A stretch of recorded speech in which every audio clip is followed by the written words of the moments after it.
Dans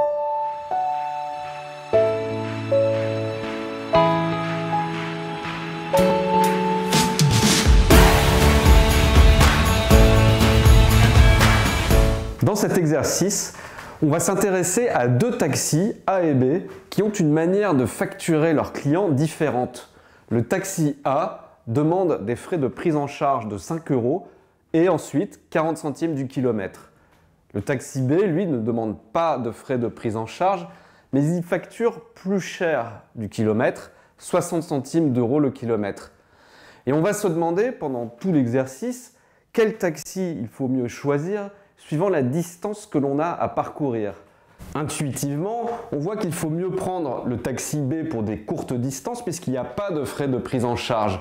Mais ensuite, la tendance s'inverse puisque le prix au kilomètre de B est supérieur au prix au kilomètre de A. Mais à quel moment exact, donc pour quelle distance cette tendance s'inverse-t-elle? C'est ce qu'on va essayer de voir dans cet exercice qui revient finalement à résoudre un système de deux équations à deux inconnus. On nous demande de calculer le prix d'une course pour 8 km avec A et B. Pour le taxi A, ça fait 5 € plus 3,20 €, 8,20 €. Et pour le taxi B, ça fait 4,80 €. Donc pour cette distance-là, il faut mieux prendre B plutôt que A.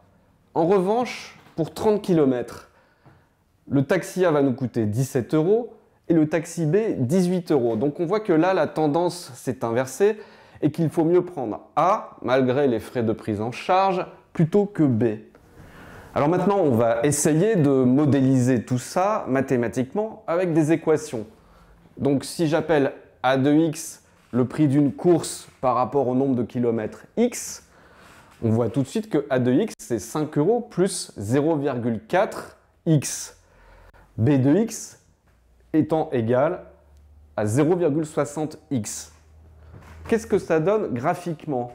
On a là, dans les deux cas, des équations de droite. On voit sur le graphique que les deux droites sont séquentes. Alors c'est ça qui devient vraiment intéressant, puisque lorsque je me trouve à l'intersection des deux droites, à ce point que je vais appeler M, cela veut dire que pour la même distance, je vais payer le même prix. Et là, on voit très bien sur le graphique que pour une distance inférieure à l'abscisse du point M, le prix à payer pour A est supérieur au prix à payer pour B. Et évidemment, l'écart le plus grand est ici, c'est-à-dire pour x égale 0, on paye 5 € dans un cas et 0 € dans l'autre. Donc ça confirme l'intuition qu'on avait au départ.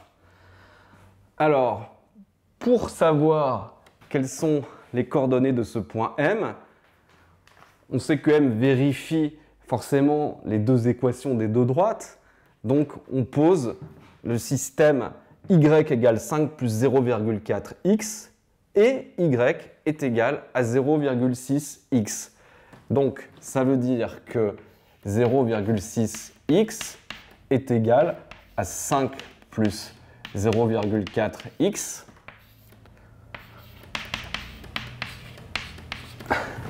et donc 0,6 moins 0,4 ça fait 0,2, donc ça veut dire que 0,2x est égal à 5. Si je multiplie par 5 des deux côtés, j'obtiens que x est égal à 25. Donc on aura au final x est égal à 25 et y est égal à 0,6 fois 25. Je vous laisse faire le calcul. Ça fait 15. Voilà. Donc je vais reporter ça sur ma figure. La distance pour laquelle le prix des deux taxis est le même, c'est 25 km.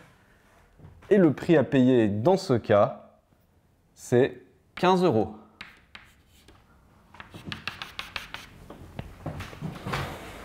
Et pour finir, on va inverser un petit peu le problème, c'est-à-dire qu'on va partir d'une somme fixe, c'est-à-dire 12 €, et on va voir quel taxi il faut mieux prendre pour aller le plus loin possible. Donc, si je trace cette droite horizontale qui a pour ordonnée 12, ça correspond à un client qui a 12 € dans sa poche. Alors, cette droite, elle coupe DA à ce point-là. Et ça représente la distance qu'il va pouvoir parcourir avec le taxi A. La même droite coupe DB en ce point-là. Ce point a pour abscisse 20, ce qui veut dire que le client pourra parcourir 20 km avec ses 12 € s'il prend le taxi B. Eh bien, graphiquement, puisqu'on nous demande de résoudre le problème graphiquement, on voit tout de suite que les 20 km sont supérieurs à la distance que le client pourrait parcourir avec le taxi A. Donc ça veut dire qu'il faut mieux prendre le taxi B.